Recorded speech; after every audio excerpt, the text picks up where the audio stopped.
Hey comic book fans, my nerdy friends, my geeky compadres, what's going on? Welcome to another Running with Comics video. This is going to be a trade haul slash lightning round reviews videos. It's going to be just one video. But I went to Second and Charles and picked up some trades, and then not really a whole lot. Not enough to do like its own video, so I'm going to go through those and then I'll go and give my reviews on the books I read this week. So let's get going.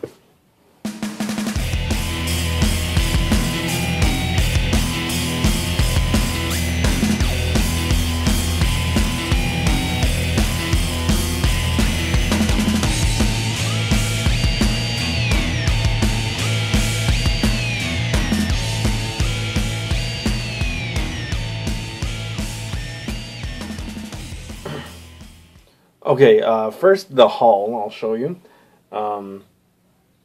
Picked up this book called Wild Children. I don't know anything about it except for Riley Rossmo did some of the art, and it's real small, but I picked it up for like $2. So I figured why not. I think this is it, because it doesn't say like volume 1 or anything like that on it, but I don't know. We'll see how that goes. Then we have Sea of Red. Don't know anything about this one except for Rick Remender wrote it. And it's about vampires and pirates. So you can't really lose. Also, the art has like this little red tint to it, which I thought was pretty sweet. So excited about that. And then we have Gotham Central in the Line of Duty. This is the first volume. Don't know anything about it except for I know the Gotham Central stories are supposed to center more along the lines of the police force, Gotham City Police Department, and I've heard a lot of really good things about it. So I figured, why not? I'll give it a shot. So there's that. And then I was talking to La Raza and Comic, I think earlier on this week or last week, and we were talking about like comic books, like trades that have movies kind of, and La Raza had mentioned that she was reading this book. I said I saw the movie, really enjoyed it, so I picked this up. It's Ghost World. Like I said, I've seen the movie. I thought it was pretty good, so thought I'd pick up the book. And the art has this blue tint to it, so I thought that was pretty cool. And it was like $4, so yeah, interested in that. And then the big one. I was talking to. Oh man, who was I talking to about this? I think it was James Crowder. I think I was talking to him about it because he picked up one volume of it, and I said I saw this before, and I almost picked it up, but I didn't know anything about it. But he picked up his, and I was like, I might as well go pick it up, especially since I traded in a whole bunch of stuff and got some store credit. It was more expensive. I mean, it was $12, which is great for what it is, but this is the local, I kind of want to say omnibus, but I mean, it's just the whole story. It's oversized and thick and heavy and hardcover. Like I said, I don't really know much about it. I know it's a tale of this female who it's like a set of 12 like adventures she goes on, if I remember correctly. All I know is it's written by Brian Wood, and that's pretty much good enough for me. And like I said, I had trade-in money, so you know, why not? I still have $30 trade-in money still, so yeah, really excited about that. You can see the size difference. Everybody does this. I figure I should.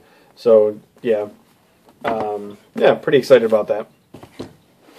And that's it for the haul. So we'll move on to the lightning round reviews. And first book I read was Daredevil issue 6. This Original Sin tie-in that I'm not really overly fond of. This issue makes Matt Murdock's dad, makes his credibility come into question. He kind of...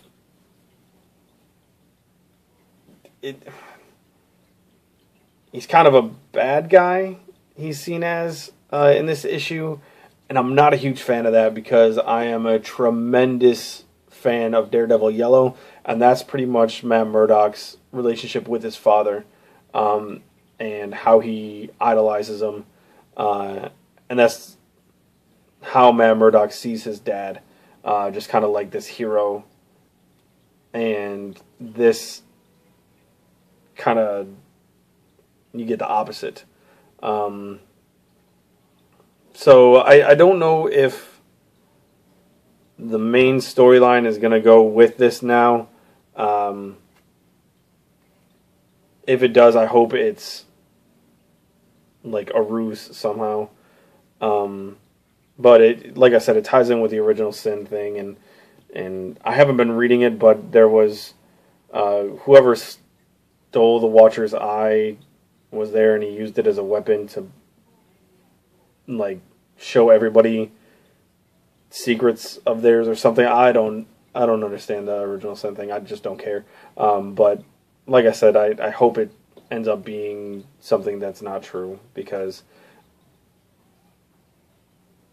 I don't want to see that. That's pretty much it. I just don't want to see that.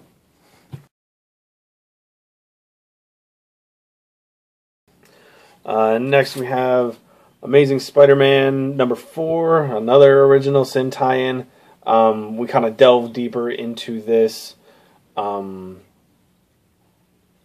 This thing that when Peter Parker got bit by the spider, someone else also got bit by the spider.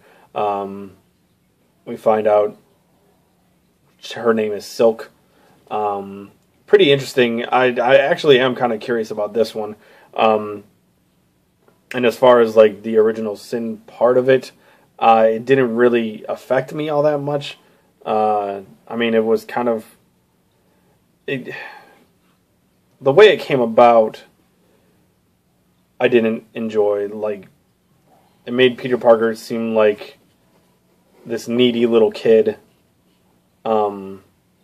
which, you know, normally is like a whiny, smart-ass teenager, but he was like, the Avengers called him, and he went running. He's like, "Hey guys, I'm good now. I'm good. Hi." And that was annoying, but his interaction with Silk was pretty neat, and I am kind of curious as to what's going to happen with that. So this is kind of bringing me a little more into the main title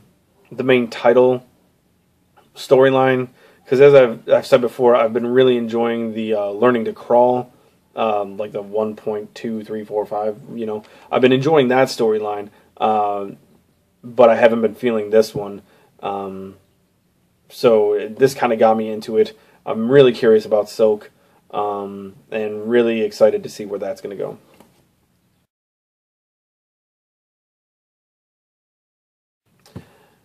Next is Saga, issue 21. I've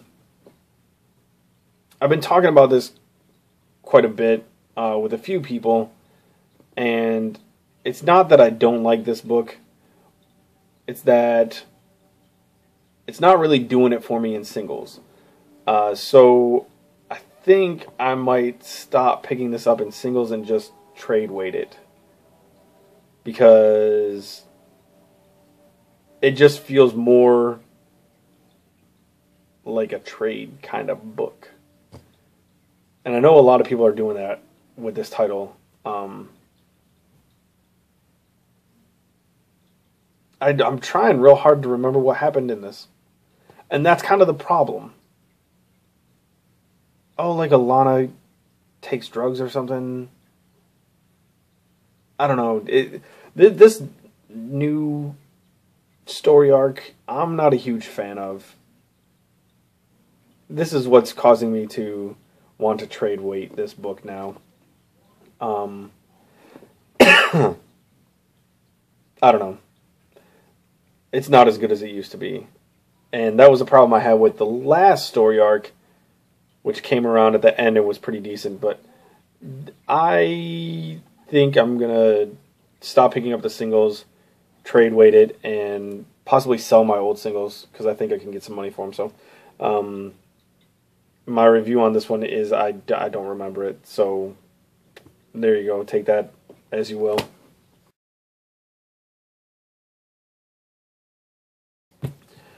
Next, we have Sherlock Holmes, Moriarty Lives. This is issue 5. This is the final issue of this miniseries. Up until this point, I loved pretty much every issue. I thought it was great. But this just kind of just fell flat as an ending. It just... it ended too perfectly, I guess, like too happy. I thought it was going to end a little more rough, but it didn't. Now the miniseries as a whole, like I said, was pretty decent. I really liked the first couple of issues. The last like 2 kind of fell off a little bit. It tapered off to something not fantastic, but it was still pretty decent. But yeah, like I said, this issue just kind of was too nice of an ending. I was kind of hoping for something different.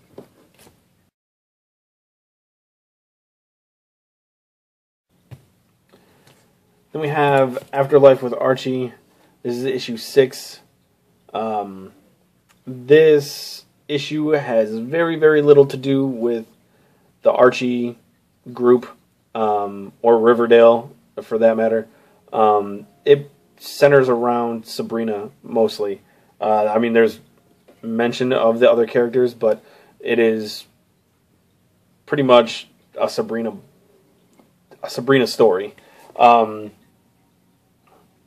It was good, don't get me wrong. I really enjoyed it. I actually plan on picking up the Sabrina book when that comes out. I believe there's going to be,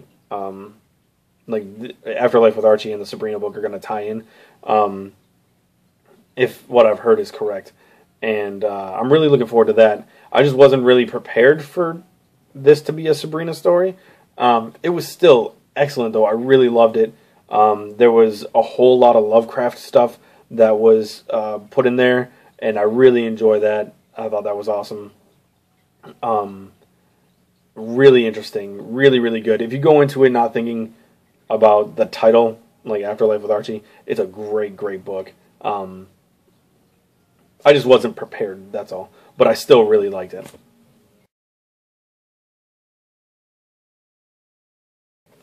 And last but not least, this, again, pick of the week, 2 weeks in a row.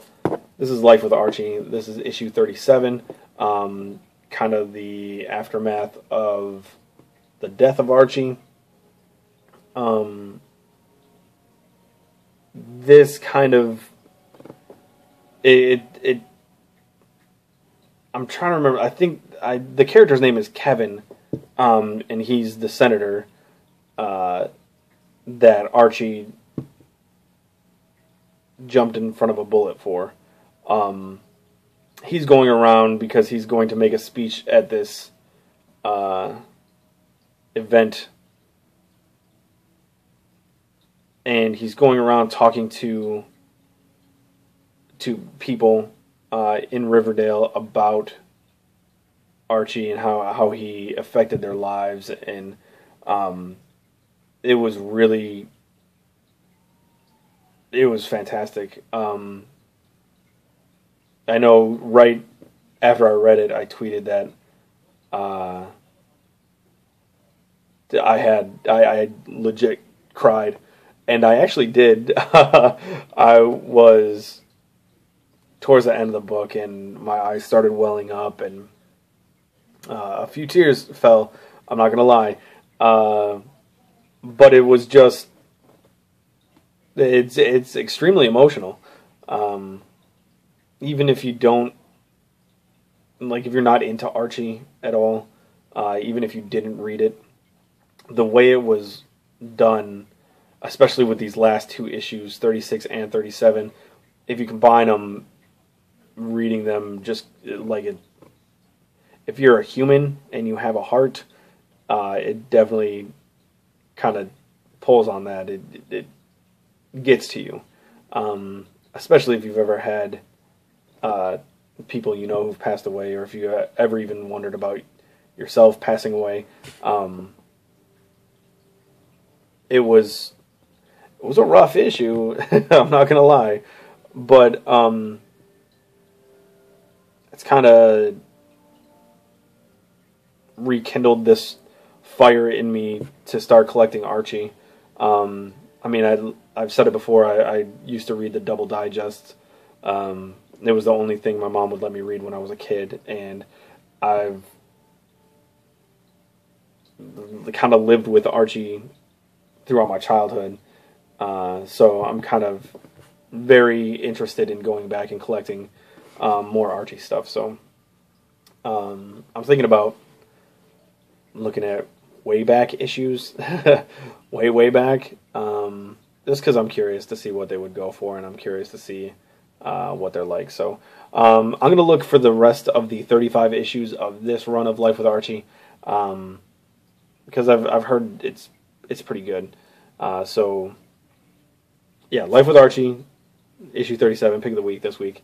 Kind of really no surprise. So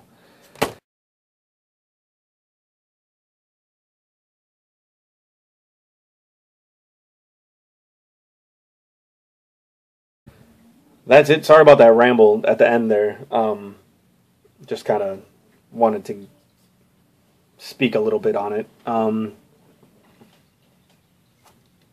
Trying to think of anything else if I had to talk to you guys at all. I don't think I do. I'm on vacation this week, which is awesome. Hopefully I'll get a lot of reading done. Knock out this gigantic trade to read pile over here, and get some reviews up, or ready at least. I believe Dr. Monkeybot and I will be talking about Why the Last Man on Tuesday. We'll be talking about paper volume 7. Sorry, I got it right here. Book 7, Paper Dolls. We'll be talking about that this Tuesday, I believe. I don't know if there's any other plans for me doing videos or anything like that, but